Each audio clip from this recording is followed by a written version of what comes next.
Когато пристигнах в къщата, времето беше сиво. Валеше ситно. Стените на старата постройка бяха покрити с бръшлен, а прозорците замъглени. Не знам защо я избрах. Нещо в нея ме влечеше. Чух го за пръв път на третата вечер. Драскане, точно под библиотеката. Все едно ногти върху камък. Когато слязох в мазето, видях нещо странно, част от пода беше нова. Фугите съвсем пресни. Не знам как се озувах там посред нощ, с чук в ръка. Просто. Трябваше да знам какво има под плочата. Когато я разбих, открих стар дървен люк, закован с ръждесала верига.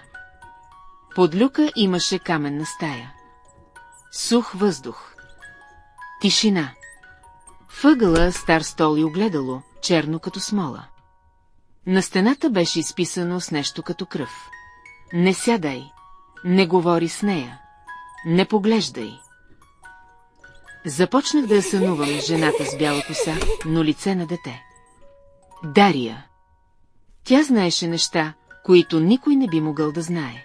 Молеше ме да освободя само за минута. Да седна на стола. Седнах. Нямам обяснение. Просто. Го направих. Чух шепот, но той не беше извън мен. Беше вътре. Благодаря ти, Елена. Гласът ти звучеше, сякаш ме прегръща отвътре. Огледалото беше напукано, когато се върнах в съзнание. Помнех само гласи. В дневника и сега отворен, с мой почерк беше изписано. Сега сме едно, а от тогава понякога в огледалото. Очите ми сякаш не са мои. След онази нощ започнах да забелязвам неща. Котката ми ме гледаше втренчено и съскаше. Не ядях. Не спях. Но не бях уморена. А най-страшното беше, че знаех кога телефонът ще звънне. Какво ще каже човекът отсреща? Гласът ти беше с мен. Тих, но постоянен. Започнах да оставям ключовете си на едно място и ги намирах другаде. Веднъж. Вътре в хладилника. Писах в тетрадка, без да гледам, а почеркът не беше моят. Чувствах как ръцете ми не са мои. Една сутрин. Просто станах и излязох. Стъпките ми ме отведоха зад къщата. Под стара ябълка имаше кръст. Почти заличен. И под него керамичен съд, вътре парче огледало и зъб. След тази ужасна картинка намерих стар мъж в селото, единственият, който си спомняше историята. Той ме погледна, после започна да трепери.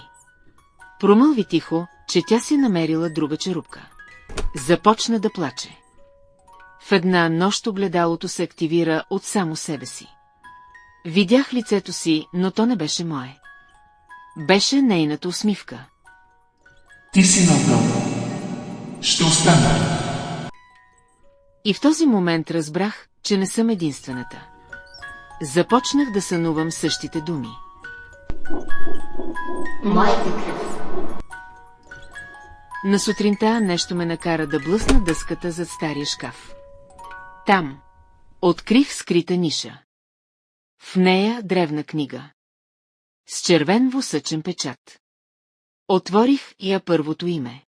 Елена Асенова.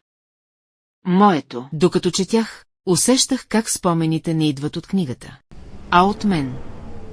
Виждах жени. Моите прабаби, вещици, които лекували, но били гонени. Последната от тях изчезнала в същата тази къща. Името и Дария.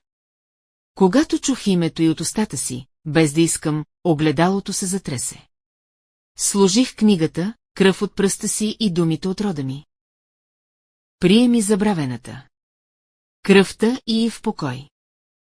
Огледалото излъчи топлина и тогава я видях. Дария. Но тя плачеше за пръв път. Благодаря ти. Прошепна Дария. Те ни разделиха със страх, но ти ме свърза със светлина. Тя изчезна бавно. А огледалото се разтопи на прах. Останах в къщата.